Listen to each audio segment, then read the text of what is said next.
one of the largest RICO fraud cases in New York history, a respected orthopedic surgeon accused of kickbacks and unnecessary surgeries, and his wife, The View co-host Sunny Hostin, eerily silent.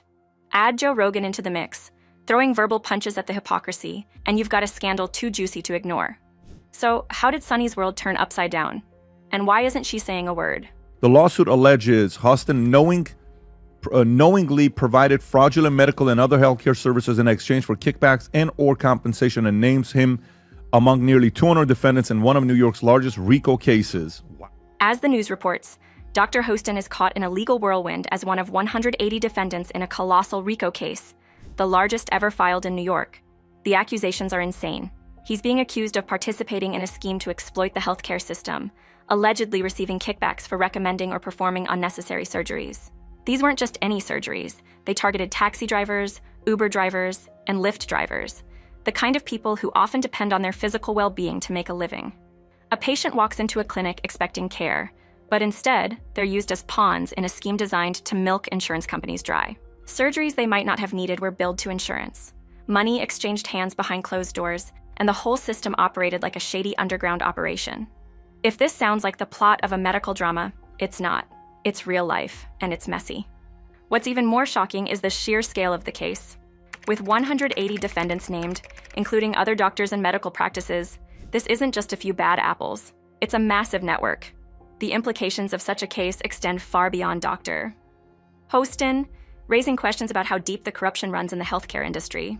It's always the people that always do the pointing, and it always comes back to them. All right? Sunny's made a career out of being the moral compass of the show, frequently calling out others for their perceived flaws. But now, with her husband in the hot seat, that image is taking a major hit, and people like the PDB hosts are calling her out for it. She's always quick to judge others, but now she is the one in the hot seat. Sunny hasn't said much about the scandal, and that silence is deafening. Normally, she's the first to tackle controversy head-on, delivering fiery takes with no hesitation. But this time, crickets. It's hard not to notice the irony.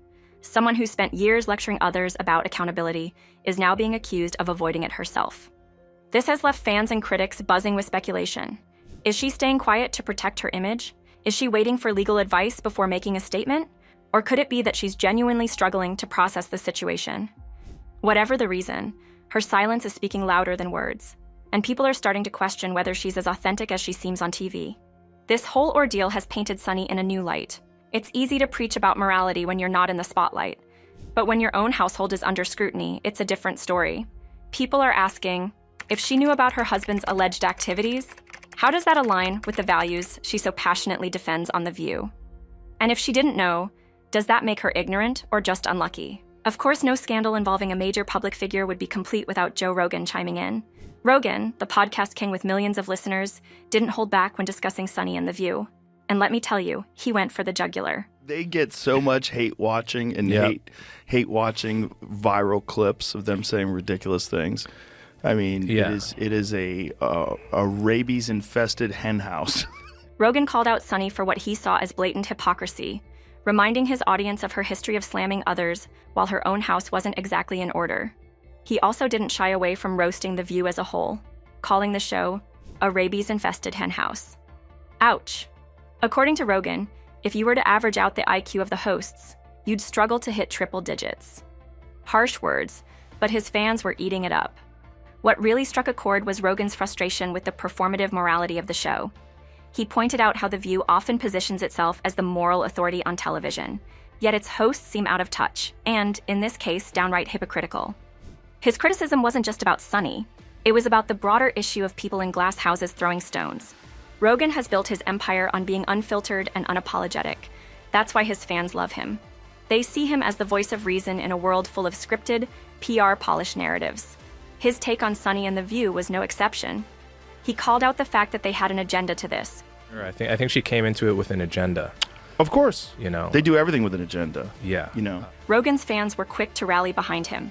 Social media lit up with posts and memes supporting his critique, with many agreeing that The View has become a show people love to hate. For some, his comments validated their frustrations with the show's tone and approach. For others, it was just another reason to tune into Rogan's podcast. But not everyone was on board. Some viewers felt Rogan's comments were too harsh, arguing that no one deserves to be mocked during such a personal and challenging time. Still, the general sentiment leaned heavily in his favor, with fans praising his courage to call out hypocrisy, no matter how uncomfortable it might be. Healthcare fraud is a lot more common than we like to admit, and cases like this expose just how broken the system can be.